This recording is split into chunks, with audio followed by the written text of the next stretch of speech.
प्रणम्य परमात्मानं सिद्धं त्रैलोक्यवन्दितम्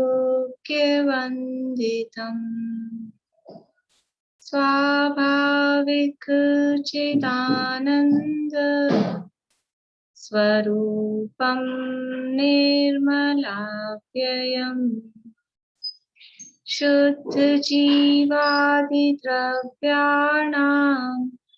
देशकं च जिनेश्वरम् द्रव्यसंग्रह सूत्राणां वृत्तिं वक्षे समासतम् जीवमजीवमदह्वम् जिणवरवसहेण जेण नित्येष्टम् देविन्दविन्दवन्दम् वन्दे तं सर्वदा शिरसा कहे जीव अजीव जिनवर वृषभ ने लोक में वे वंद्य सुरपति वृंद से वंदन करूं कर जोड़।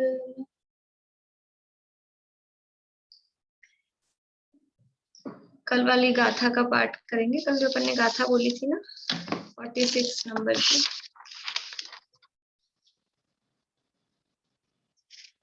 सुधा जी आपके पास में है बुक? नहीं है? जिनवाणी नहीं है, मैं तो बाहर से कर रही हूँ क्लास ना। हाँ चलिए प्रमिला जी आप बोलिए, मैं स्क्रीन शेयर करती हूँ।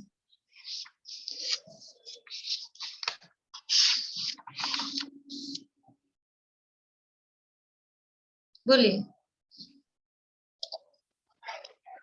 चलिए अपनी मनोरमा आंटी का हो गया था? मनोरमा आंटी आपका हो गया? ठीक है। नीलम भाभी बोल रहे हो आप? बोलिए। बहिरभ्यंतर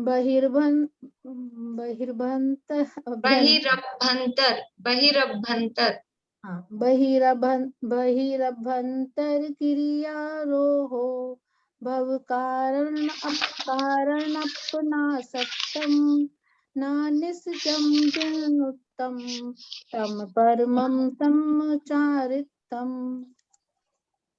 चलिए अपनी चर्चा चल रही है 35वीं गाथा के संदर्भ में और यहाँ से पाठ करते हैं 35वीं गाथा का। पहले वद समिधि हुत्तियो धम्मानुपेहा परिसहजोय चारित्तम बहुभेया नायवा भाव संवर विशेषा।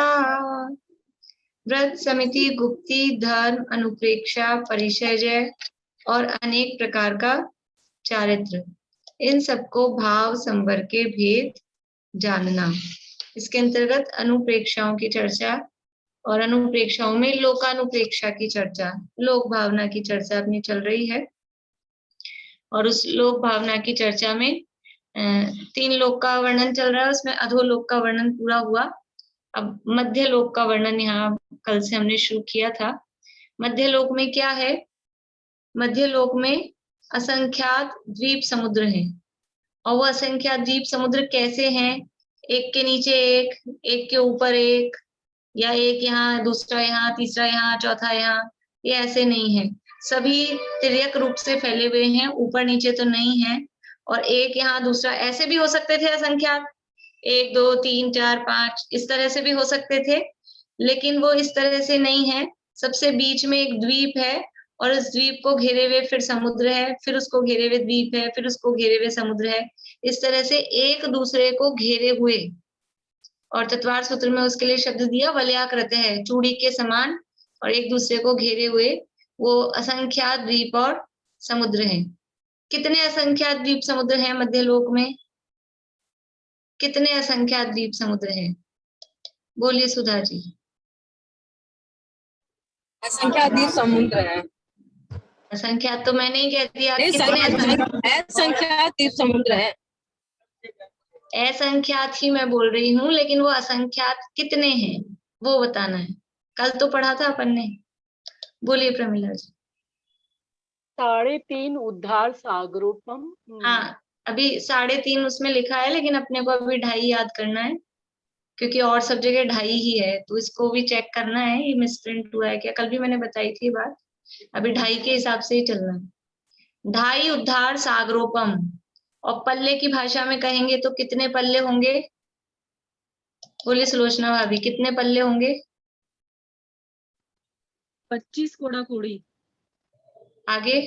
25 कोड़ा कोड़ी उद्धार परल्योपम। हाँ, वो उसकी यूनिट लगाना भी जरूरी है, कौन सा पल्ले। 25 कोड़ा कोड़ी उद्धार पल्ले या 2.5 उद्धार सागर के बराबर इतने असंख्यात द्वीप समुद्र वो मध्य लोक में है तो असंख्यात, लेकिन कितने हैं? पल्ले जो संख्या है वो असंख्यात है, तो 25 कोड़ा कोड़ी उद्धार पल्ले, या दोनों एक ही बात है, उसको पल्ले यानी वो बड़ा करके बताया, खोल के बताया, और उसको छोटा करके बोलेंगे तो 2.5 उद्धार सागर। सागर बड़ा होता है कि पल्ले बड़ा होता है? सागर बड़ा है कि पल्ले बड़ा है?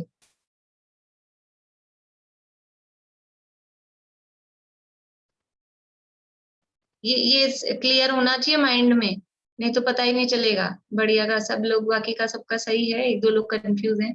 सागर बड़ा होता है, पल्ले छोटा होता है, क्योंकि 10 कोड़ा कोड़ी पल्लों का एक सागर है, 10 कोड़ा कोड़ी व्यवहार पल्लों का एक व्यवहार सागर, 10 कोड़ा कोड़ी उद्धार पल्लों का एक उद्धार सागर, 10 कोड़ा कोड़ी अद्धा पल्लों का एक अद्धा सागर। यानी पल्ले पल्ले पल्ले इकट्ठे करेंगे तो सागर बनेगा। पल्ले का मतलब तो खड्डा है, सागर का मतलब सागर है, तो पल्ले बड़ा होगा कि सागर बड़ा होगा?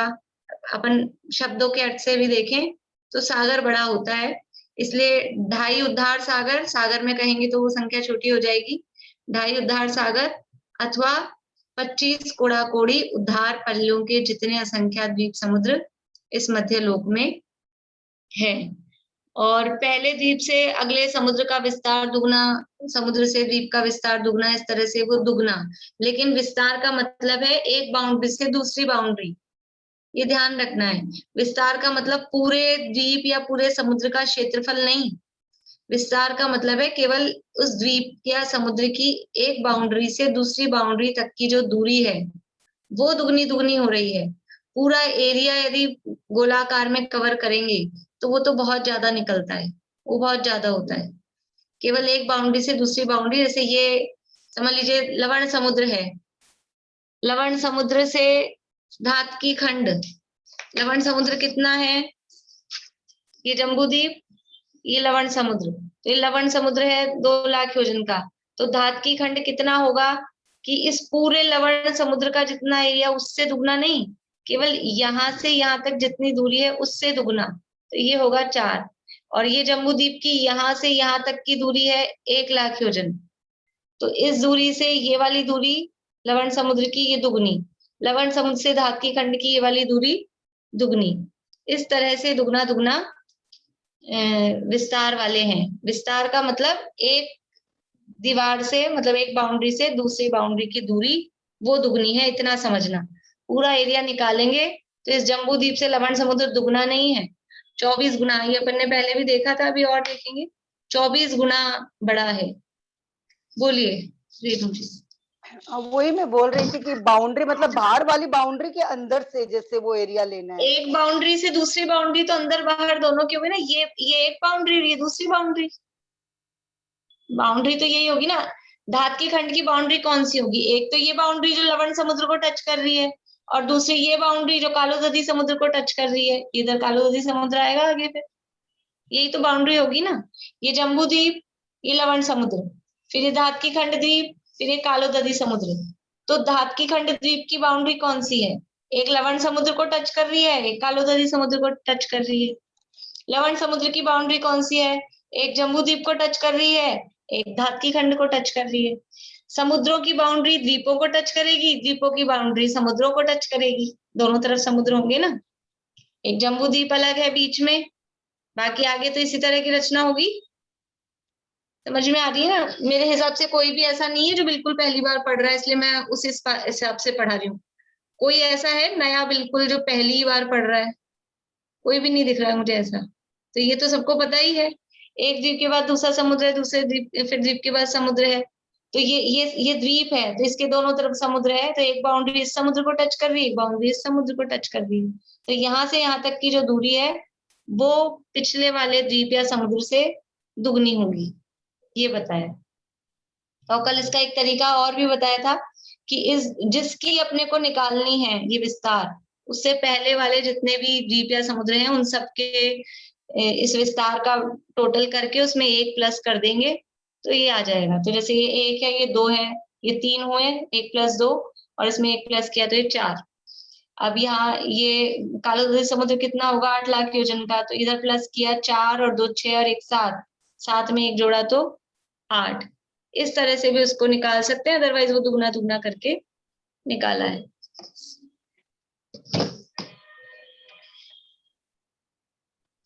अभी इस जो मध्यलोक है, इस मध्यलोक में असंख्यात द्वीप समुद्र हैं।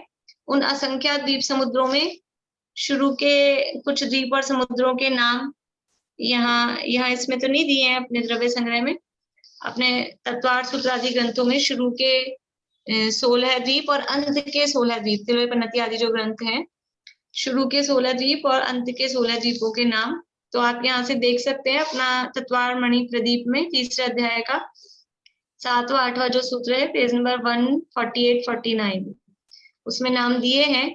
तो सबसे पहले जम्बूद्वीप, उसके बाद में अगर द्वीपों के द्वीप और समुद्र ऐसे ही देखें तो जम्बूद्वीप है, उसके बाद में लवण समुद्र है, फिर धातकीखंड द्वीप है, उसके बाद कालोदधी समुद्र है, फिर पुष्करवर द्वीप। बस ये 2 द्वीप और 2 समुद्रों के नाम अलग हैं, जम्बूद्वीप के बाद लवण समुद्र और धातकीखंड द्वीप के बाद कालोदधी समुद्र। इसके बाद में क्या है कि जो द्वीप का नाम है वही समुद्र का नाम है, दोनों के नाम फिर सेम है।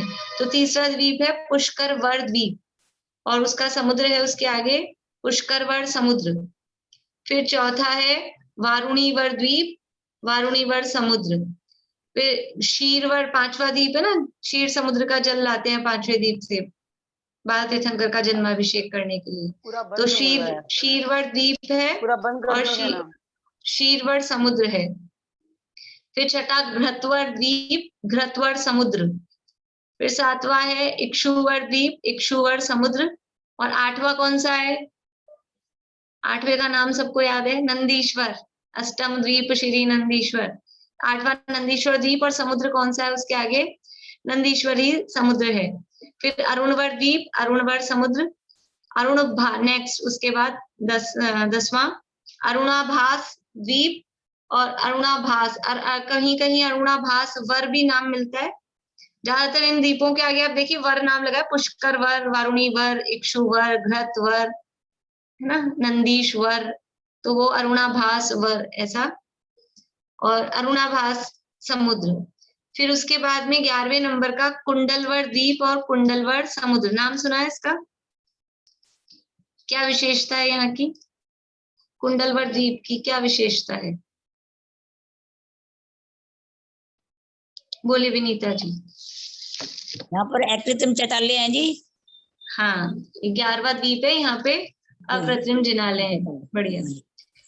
फिर इसके बाद में कुंडलवर के बाद में शंखवर द्वीप और शंखवर समुद्र, और इसके बाद में 13वां रुचकवर द्वीप और रुचकवर समुद्र। यहाँ रुचकवर द्वीप में भी अकृत्रिम जिनालय है, ये 13वें द्वीप तक मध्यलोक में अकृत्रिम जिनालय होते हैं। तो यहाँ अपने तत्वार्थ मणि प्रदीप में 13 द्वीपों के नाम दिए हैं और अन्य ग्रंथों में आगे 16 द्वीपों के नाम भी बताए हैं। तो रुचकवर द्वीप के बाद में भुजगवर द्वीप, भुजगवर समुद्र।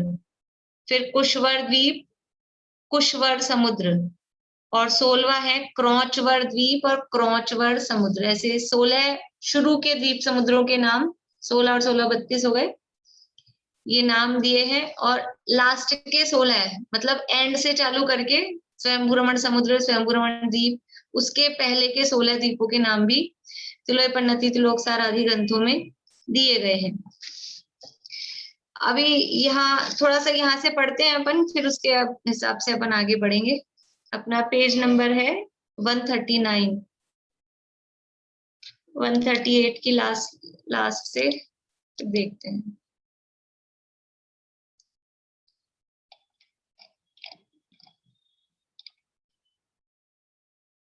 ये कल अपन ने पढ़ लिया था, इनका जोड़ जो भी था, ये जोड़ वाली बात 139 से ही पढ़ते हैं ऊपर से। ऐसे पूर्वोक्त लक्षणों वाले असंख्य द्वीप समुद्र। हाँ आंटी कुछ बोल रहे हो? 16वें द्वीप का नाम क्या है? 16वें का और 15वें का दोनों का दोबारा। 15वें का है कुशवर, लव कुश वाला कुश है ना, हाँ वो कुशवर द्वीप। और 16वें का है क्रौचवर, क्रौच। Okay thank you. ऐसे पूर्वोक्त लक्षणों वाले असंख्य द्वीप समुद्रों में पर्वत आदि के ऊपर व्यंतर देवों का आवास, नीचे की पृथ्वी के भाग में भवन और नीचे की पृथ्वी के भाग में भवन और द्वीप और समुद्रों आदि में पुर हैं।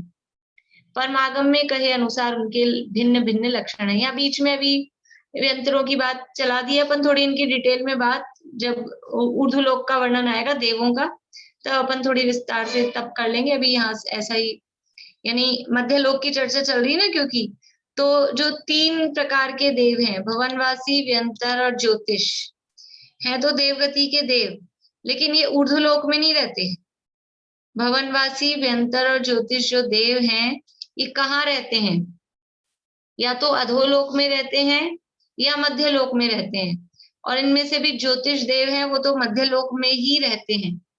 और व्यंतर और भवनवासी जो देव हैं, वो अधोलोक में भी रहते हैं और मध्य लोक में भी रहते हैं। अधोलोक में कहाँ रहते हैं वो हमने देख लिया।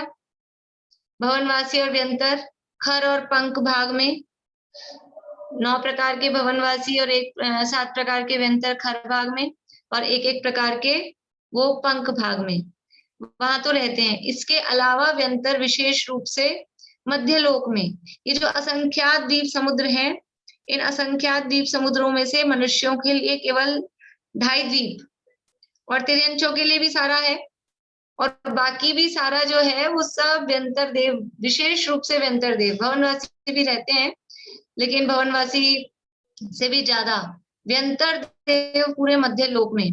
और ऐसा भी आता है कि व्यंतरों के जो 7 प्रकार हैं वो तो मध्य लोक में ही रहते हैं, इस तरह का भी वर्णन मिलता है। और मध्य लोक में बहुत उनके नगर के नगर, इस तरह से नगरियां बनी हुई है। तो जो अधोलोक में है भवनवासियों के, वो कहलाते हैं भवन। 7,72,00,000 भवनों में अकृत्रिम जिनालय हैं, ऐसा हम पढ़ते हैं, पूजन वगैरह में भी पढ़ते हैं। तो वो तो कहलाते हैं भवन, अधोलोक में जो है। तो ये बात यहाँ लिखी, व्यंतरों भवनवासियों के तो भवन है, और व्यंतरों के कहलाते हैं आवास। अधोलोक में तो कहलाते हैं भवन, और जो मध्य लोक में द्वीप समुद्र पर्वत आदि के ऊपर हैं वो कहलाते हैं आवास।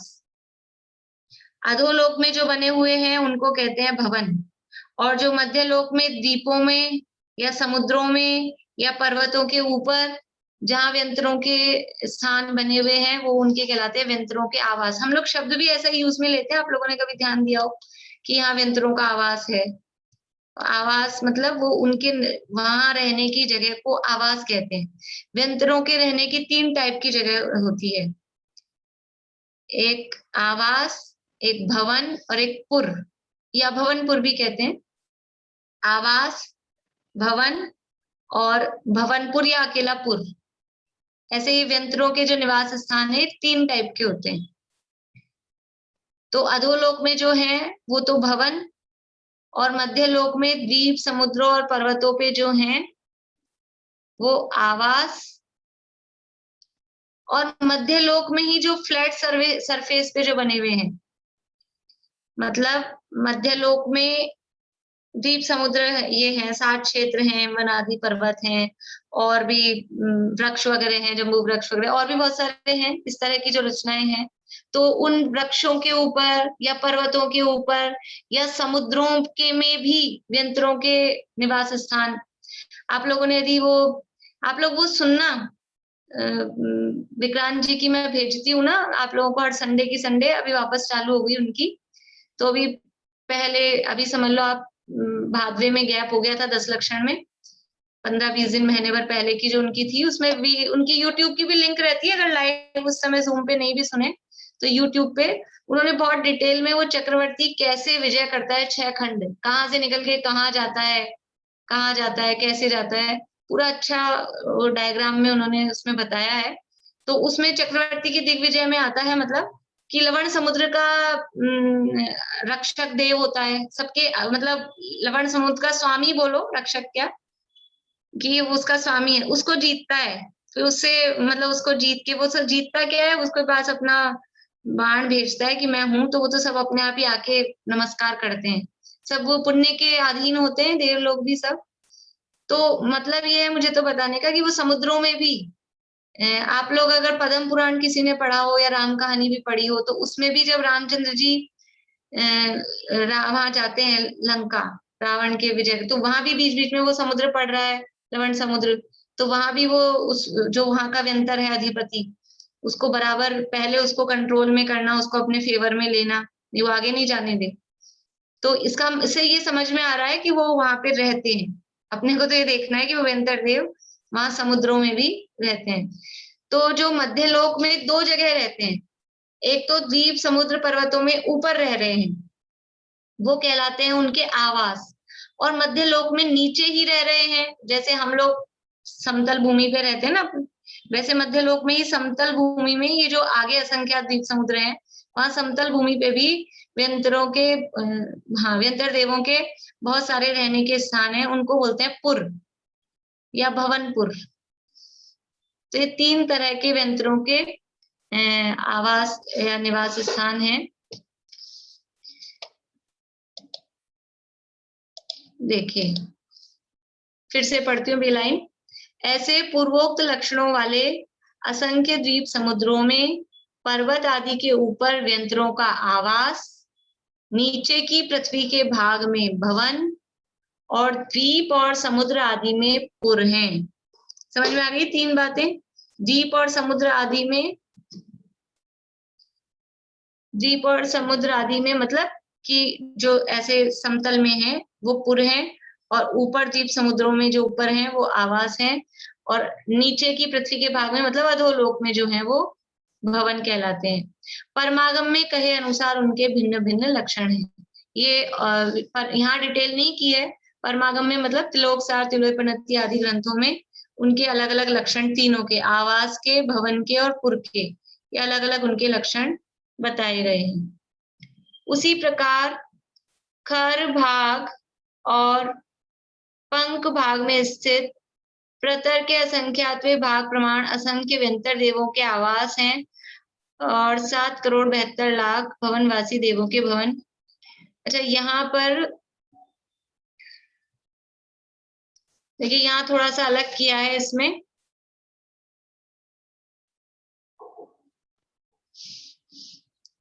खर और पंख भाग में व्यंतर देवों के आवास कहे, और द्वीप समुद्रों के ऊपर भी आवास कहे हैं।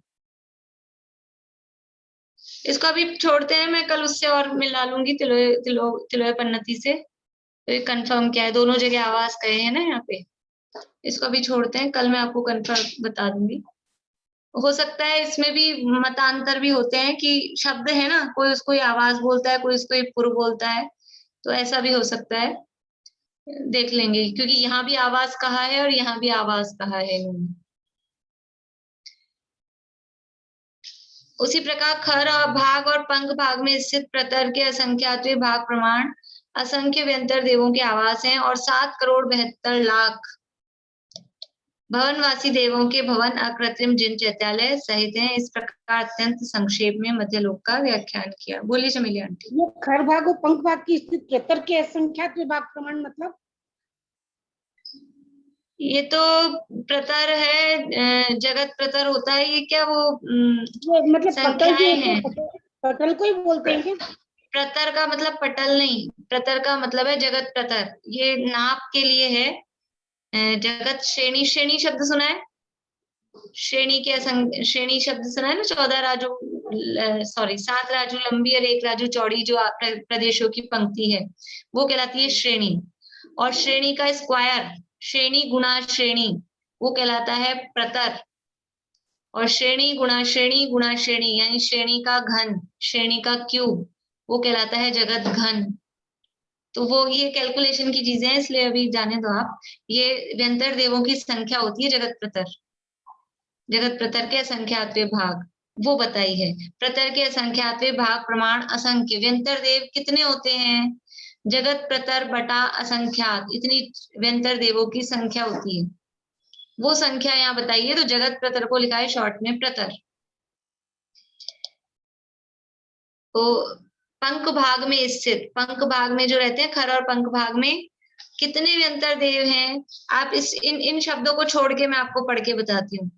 खर भाग और पंख भाग में स्थित असंख्य व्यंतर देवों के आवास हैं। ये है बात, ये बतानी है। खर भाग में और पंख भाग में असंख्य व्यंतर देवों के आवास हैं। लेकिन वो व्यंतर देव जो असंख्य है वो कितने असंख्य हैं कि प्रतर का असंख्यात्वे भाग, जगत प्रतर में असंख्यात का भाग लगाएंगे तो भी आंसर आएगा असंख्यात। वो जो आंसर आएगा उतने असंख्यात व्यंतर देव होते हैं। ठीक है, अब वो सब वो गणित की चीज है, इसलिए उसको शब्द को समझ लीजिए। जगत श्रेणी का वर्ग यानी जगत श्रेणी का स्क्वायर वो जगत प्रतर होता है, ऐसा। तो ये इन्होंने मध्य लोक का ये संक्षेप में व्याख्यान किया है। अब तिर्यक लोक, तिर्यक लोक के बीच स्थित मनुष्य लोक का व्याख्यान करते हैं। विशेष रूप से व्याख्यान, क्योंकि विशेष रचनाएं, यदि भी रचनाएं कुछ बाहर भी होंगी लेकिन उसका विशेष वर्णन मिलता भी नहीं है, और मिलता है तो उसकी ज्यादा जिज्ञासा भी नहीं रहती है कि हम जहाँ रहते हैं और जहां तक कृत्रिम जिनालय है हमको तो वहीं जानने की, उसी को अपन जहाँ रहते हैं अपनी बात जानने की इच्छा होती है। अब दूसरे के क्या हो रहा है क्या नहीं हो रहा है दूसरे का जानने का ज्यादा इंटरेस्ट नहीं होता है। दूसरे की लूप होल जानने की इंटरेस्ट होता है, वो एक अलग टाइप का रस होता है। लेकिन वैसे हर व्यक्ति को अपने बारे में जानने का रस होता है। तो अपने बारे में हम कहाँ रहते हैं कि हम मध्य लोक में, मनुष्य लोक में रहते हैं, मनुष्य। और वहीं जो मैक्सिमम द्वीप अकृत्रिम जिनालय हैं मध्य लोक के, वो सब भी मनुष्य लोक में ही है ज्यादा जो है। तो उसकी चर्चा यहाँ पर कर रहे हैं। उस मनुष्य लोक के बीच में स्थित जम्बू द्वीप, सबसे बीच में क्या है? जम्बू द्वीप है। और उस जम्बू द्वीप में 7 क्षेत्र कहे जाते हैं। दक्षिण दिशा से प्रारंभ करके भरत, हेमवत, हरि, विदेह, रम्यक, हिरण्यवत और ऐरावत नामक 7 क्षेत्र हैं।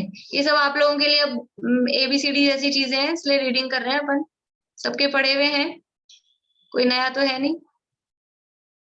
तो जम्बूद्वीप में 7 क्षेत्र हैं और 7 क्षेत्रों के नाम यहाँ दिए हैं। क्षेत्र का अर्थ क्या है? क्षेत्र किसे कहते हैं? क्षेत्र किसे कहते हैं? तो ये कह रहे हैं क्षेत्र शब्द का अर्थ वर्ष, वंश, देश अथवा जनपद है। ये सारे जो इन्होंने अर्थ दिए, इससे तो हमको क्षेत्र ही ठीक है, वही सरल लग रहा है। वर्ष, वर्ष शब्द पहले चलता था, जैसे अभी भी अपने यानी भारत के लिए भारतवर्ष ऐसा शब्द सुना होगा आप लोगों ने, तो सब बड़े लोग हैं, जब स्कूल टाइम में भारत के लिए हमारा भारतवर्ष ऐसा शब्द सुना होगा। वर्ष का मतलब होता है देश या क्षेत्र कहें। वंश, वंश भी उसी अर्थ में, देश अथवा जनपद, जनपद का अर्थ भी देश ही होता है। तो क्षेत्र शब्द का अर्थ वर्ष, वंश, देश अथवा जनपद है। उन क्षेत्रों का विभाग करने वाले 6 कुलाचल हैं। कुलाचल अर्थात पर्वत, अचल पर्वत को कहते हैं, और ये कुलाचल और बड़े पर्वतों के लिए, विशेष पर्वतों के लिए कुलाचल शब्द दिया है। उन क्षेत्रों का विभाजन यानी भूमि तो भूमि है, जमीन में कहीं कोई दरार तो होती नहीं है कि ये यहाँ से यहाँ तक ये है। तो वो भूमि का विभाजन कैसे हो कि यहाँ तक भरत क्षेत्र है, यहाँ तक फिर हेमवत क्षेत्र है यहाँ से। तो वो उनका विभाजन करने के लिए बीच में बड़े बड़े पर्वत हैं, कुलाचल हैं, और वो जो कुलाचल हैं वो उन क्षेत्रों का इस तरह से विभाजन करते हैं। तो एक गोला है जम्बूद्वीप, एक सर्किल है, उसमें 6 कुलाचल यानी 6 लाइन्स हो गई। तो जो जगह बनेगी, स्पेस बनेगी, यानी जो क्षेत्र बने वो कितने बने? 7 क्षेत्रों को विभाजन करने वाले 6 कुलाचल हैं। दक्षिण दिशा की ओर से प्रारंभ करके उनके नाम हिमवत, महाहिमवत, निषद, नील, रुक्मी और शिखरी है। हिमवन बोले या हिमवत बोले एक ही बात है, वो नाम थोड़ा इतना तवर्णों में चलता है, तो कहीं हिमवत मिलता है, कहीं हिमवन मिलता है। हिमवत, महाहिमवत, निषद, नील, रुक्मी और शिखरी हैं। पूर्व पश्चिम फैले हुए ये 6 पर्वत भरत आदि 7 क्षेत्रों के बीच में मतलब अंतर्भाग में हैं। पर्वत का क्या अर्थ है? पर्वत किसे कहते हैं? देखिए क्या क्या सिखा रहे हैं। क्षेत्र किसे कहते हैं? पर्वत किसे कहते हैं? पर्वत का अर्थ वर्षधर अथवा सीमा पर्वत है।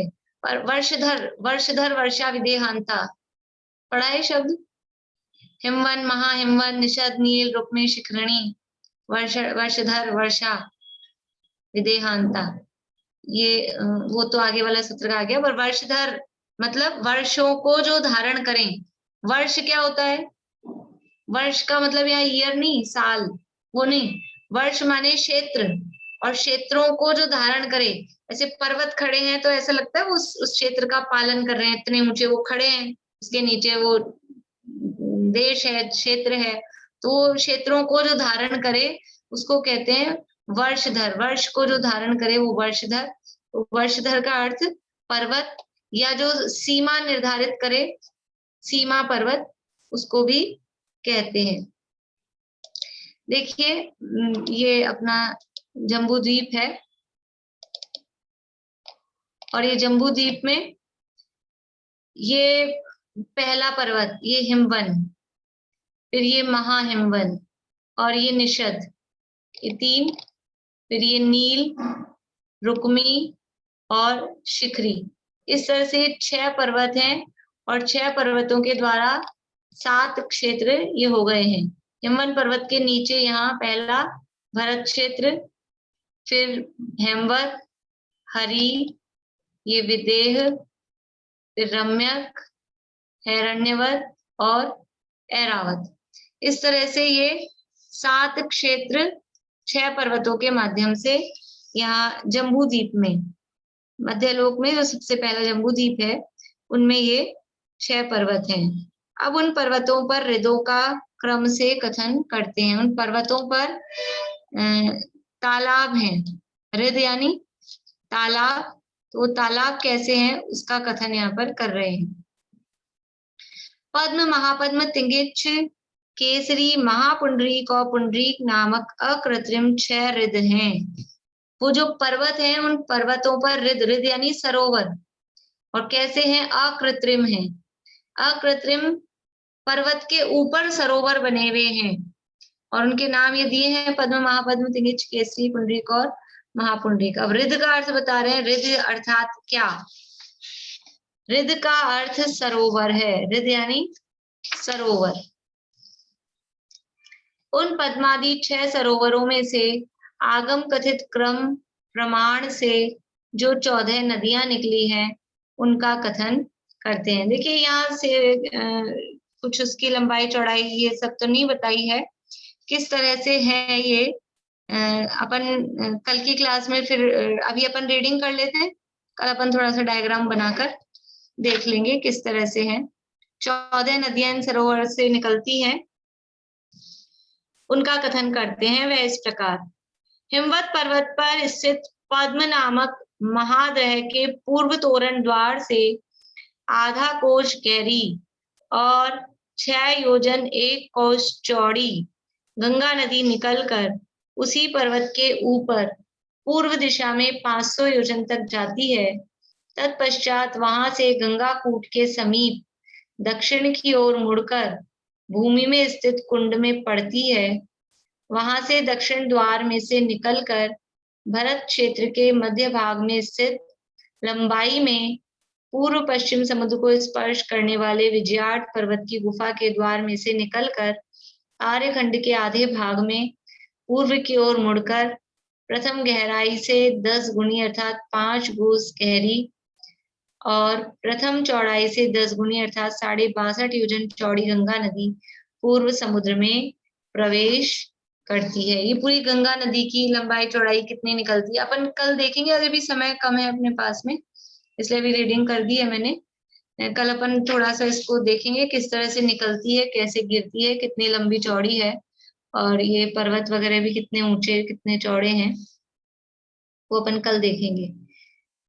इस गंगा की भांति सिंधु नदी भी उसी हिमवत पर्वत पर स्थित पद्मद्रह में से पर्वत के ऊपर ही पश्चिम द्वार में से निकलकर तत्पश्चात दक्षिण दिशा की ओर आकर विजयात पर्वत की गुफा के द्वार में से निकलकर आर्यखंड के आधे भाग में पश्चिम की ओर मुड़कर पश्चिम समुद्र में प्रवेश करती है। इस प्रकार दक्षिण दिशा की ओर आई हुई गंगा और सिंधु दो नदियों से पूर्व पश्चिम विस्तरित विजयात पर्वत से भरत क्षेत्र के 6 खंड हुए। इस तरह से यहाँ ये थ्योरी में बता दिया है, जिन लोगों का पढ़ा हुआ है उनको ख्याल में आ भी गया होगा और किस तरह से रचना है। कल अपन इसकी रचना देखेंगे चित्र के माध्यम से। तो यहाँ यानी मेन क्या है, जम्बू द्वीप में 6 पर्वत हैं, 7 क्षेत्र हैं, 6 सरोवर हैं और उन 6 सरोवर से 14 नदियां निकल रही हैं।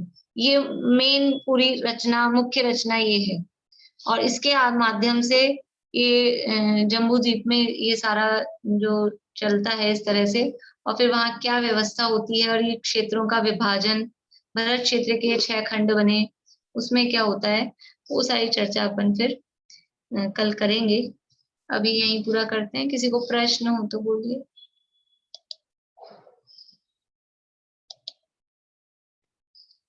अभी यहीं पूरा करते हैं। जय श्री